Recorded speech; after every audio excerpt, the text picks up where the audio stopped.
안녕하세요. 19년 4회 기출문제 풀이 해설 시간입니다. 또 실력을 늘려보죠. 황산화물의 각종 영양에 대한 설명으로 옳지 않은 것은 했네요. 공기가 SO2를 함유하면 부식성이 강하게 된다, 이런 얘기 있거든요. 황산화물이라고 하면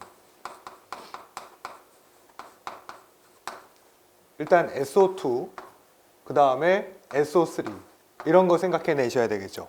그런데 문제로 되는 건 사실은 SO2를 문제시하는데 연소 과정 중에서 95% 이상이 SO2로 나오고 그 다음에 5% 정도만 SO3로 배출이 됩니다. 물론 이건 인위적인 배출원일 때 그렇다는 얘기인 거고,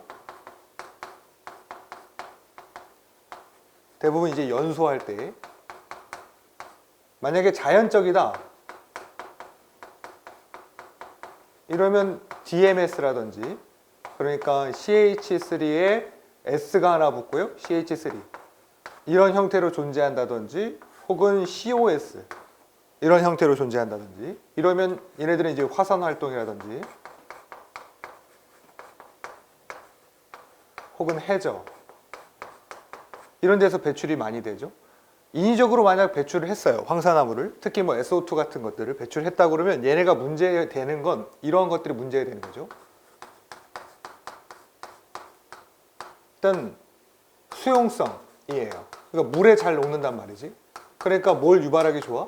도심 지역에서 산성비 같은 것들을 유발하는 물질로서 구분짓기 좋습니다. 그 다음에 또 어떤 문제를 일으키냐면 저런 것처럼 수용성이기 때문에 황산에 미스트 형태로 존재하기 용이해서 이걸로 인해서 일어났던 사건이 하나 있죠. 런던 스모그 사건. 또한 수용성이기 때문에 이런 식의 H2SO4라든지 SO4의 E-의 황산염 형태라든지 이런 것들은 전부 다 부식성을 유발합니다.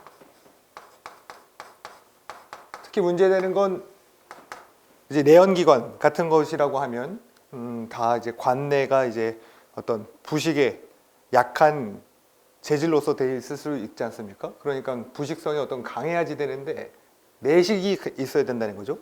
내식성이어야지 되지만 이런 SO2라든지 뭐 산을 유발하는 어떤 물질들이 함유된다고 하면 그것이 항상 문제가 되고 있었습니다. 그래서 1번 보시면 공기가 SO2를 하면 부식성이 강하게 된다. 옳죠. SO2는 대기 중에 분진과 반응해서 황산염이 형성됨으로써 대부분 금속을 부식시킵니다. 대기에서 형성되는 아황산이라는 게 이런 것들. 그래서 황산은 석회, 대리석, 시멘트 등의 각종 건축 재료를 약화시킵니다. 다 같은 얘기하는 거 아니겠습니까? 황산화물은 대기 중 또는 금속의 표면에서 황산으로 변함으로써, 여기까지는 괜찮네요. 부식성을 더욱 약하게 한다. 잘못됐죠? 정답은 4번이 되겠습니다. 그 다음에 2번. 다음과 같이 인체에 피해를 유발시킬 수 있는 오염물질로 가장 적합한 것은 무엇입니까? 라고 되어 있네요.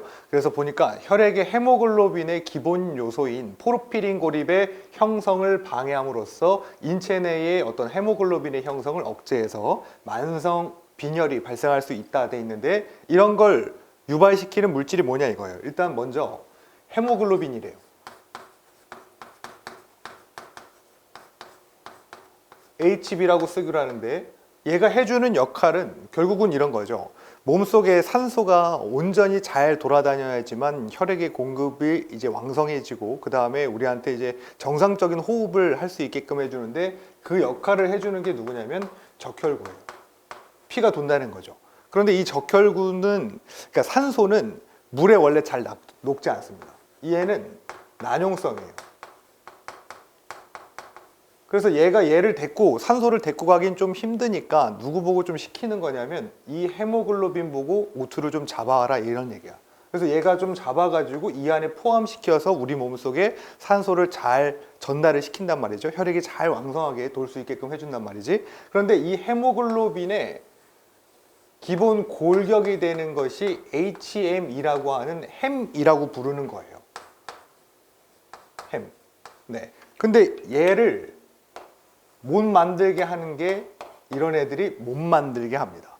햄의 어떤 합성을 방해해서 결국은 결론적으로는 뭐가 안 되게끔 하는 거예요?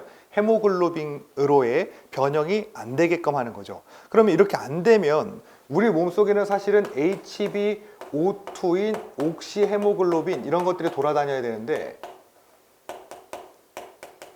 이런 애들이 돌아다녀야 되는데 그렇지 못한다는 얘기예요. 그래서 오염물질인 HbCO라든지 HbNO라든지 이런 물질로 돌아다니기 시작하면 우리 몸속에 뭐가 부족해져? 옥시, O2 이런 게 부족해지니까 빈혈 같은 것들을 유발할 수 있더라. 부족하면 빈혈 같은 것들을 유발합니다. 네. 그럼 이 납 있잖아요. 납은 어떠한 경로로 우리 몸속으로 들어오는가? 소화기, 먹는다는 얘기죠. 호흡기, 혹은 피부 이런 형태로 우리 몸속으로 들어올 수가 있게 됩니다. 어디서 많이 배출되나요? 자동차, 특히 가솔린. 여기까지 정리를 좀 해두셔야 되지 않을까 싶습니다. 그래서 정답은 2번이었습니다.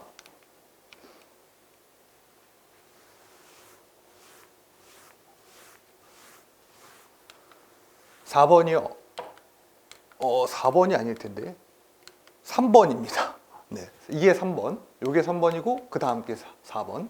자, 다음 돕슨 유닛에 관한 설명 중에 가로 안에 알맞은 것은 무엇입니까?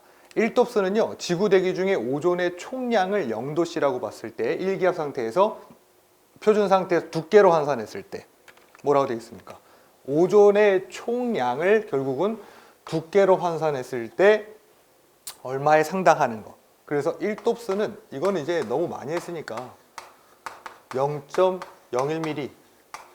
만약에 100돕슨이면요, 문제에서 갑자기 이제 100돕슨이라고 물을 때도 있으니까 1mm. 네, 이렇게 바꿔주셔야 합니다. 센티미터로 나와도 마찬가지죠. 여기 있는 것들을 잘 환산해서 하시기만 하면 됩니다. 그런데 이제 이거와 동시에 뭣도 좀 아셨으면 좋겠냐면, 제 바람으로는 이런 1돕슨, 2돕슨 뭐 이렇게 하는 거가 극지방, 그 다음에 적도지방의 어떤 차이가 있었죠. 원을 그려보면 여기가 극지방,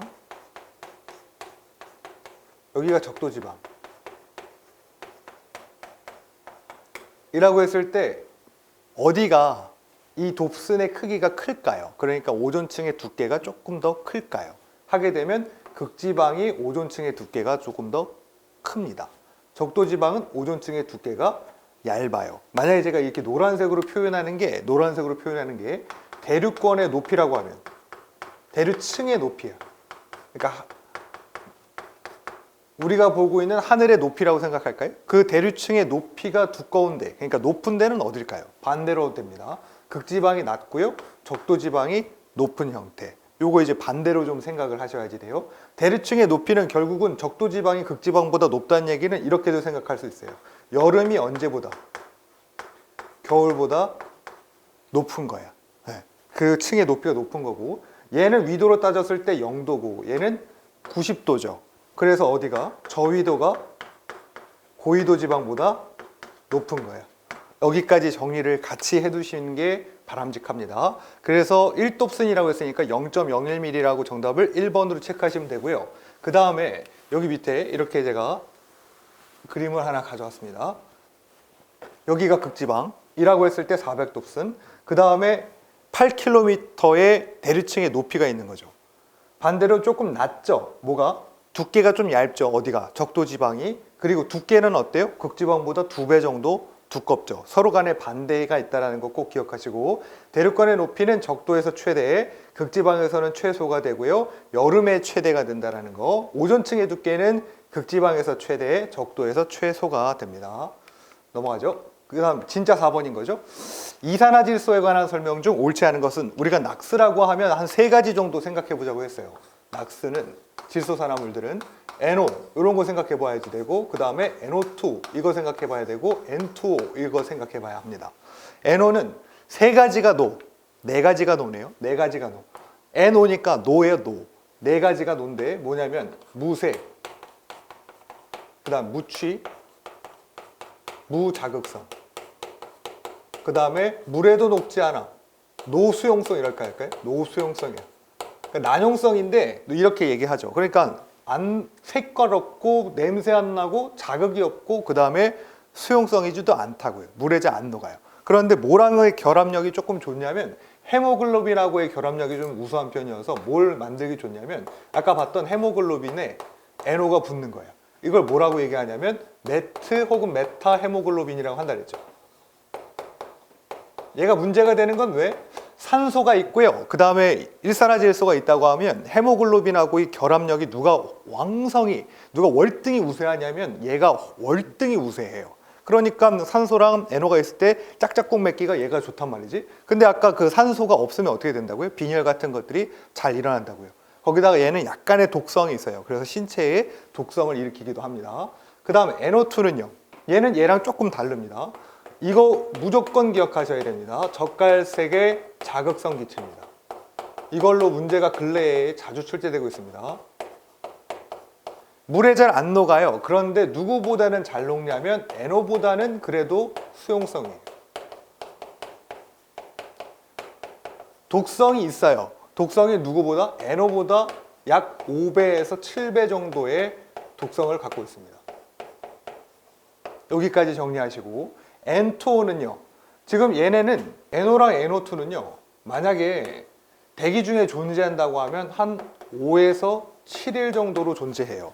그러니까 뭐로 조금 바뀌기에 좋냐면 HNO2라든지 HNO 이런 형태로 바뀌기가 좋거든요. 혹은 HNO3 그러니까 아질산염이라든지 질산염 형태로 바뀌기가 좋으니까 이렇게 된다는 얘기는 금방 이제 비로서 씻겨져 내릴 확률이 높아지게 됩니다. 그러니까 얘는 5에서 7일밖에 대기 중에 체류할 수가 없어. 그런데 얘네들은 성층권에 있는 오존층의 파괴물질로 구분되어 있거든요. 왜? 얘가 올라가야 5에서 7일밖에 존재하지 않는데 그러니까 결국 얘가 올라가야 성층권까지 도달해야 오존층을 파괴할 거 아니에요. 그런데 얘 이거밖에 못 있는다고요. 대륙권 내엔 이거밖에 못 있는데 그럼에도 불구하고 오존층을 파괴물질로 구분짓고 있는 건 어디서 나오기 때문에 항공기의 연료 중에 연소가 되면 NO, NO2 이런 것들이 나오죠. 그럼 그 항공기의 운송수단의 경로가 되는 곳이 어디예요? 성층권. 그 성층권 내에서 항공기 운송수단에 의해서 연소가 돼서 나오는 이러한 물질들 때문에 누가 분해되기 시작하는 거예요? 오존이 소모되기 시작하는 거죠. 네. 그래서 오존층은 파괴물질로 구분지어지고 있고요.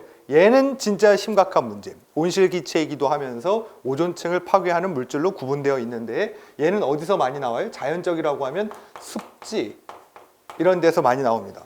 그래서 이게 약간 그쪽 가면 습지 가면 뭔가 이제 쾌쾌하다? 아무튼 약간 쾌쾌하지만 약간 달콤한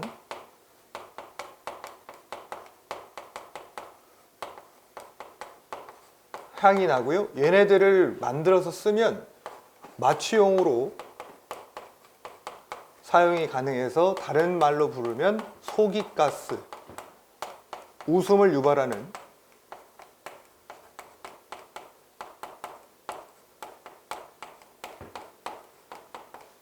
웃음을 유발하는 기체로서 불리우고 있습니다. 인공적으로는 언제? 인공비료. 비료 같은 곳에서 많이 나오게 돼 있죠. 그래서 이제 토양 식물들 같은 것들이 이제 좀 죽었다. 그래서 인공의 비료를 뿌려줘서 좀 잘 살게 만들어주면 N2O 같은 것들이 다량으로 나와서 결국은 대기 오염물질로서 역할을 한다. 이런 얘기입니다. 여기 정리하시면 됩니다. 이산화질소에 관한 설명으로 옳지 않은 것, 젓갈삭의 자극성을 가진 기체이면서 NO보다 5배에서 7배 정도의 독성이 강한 거고 분자량 46이죠. 비중은 1.59 정도라고 하네요.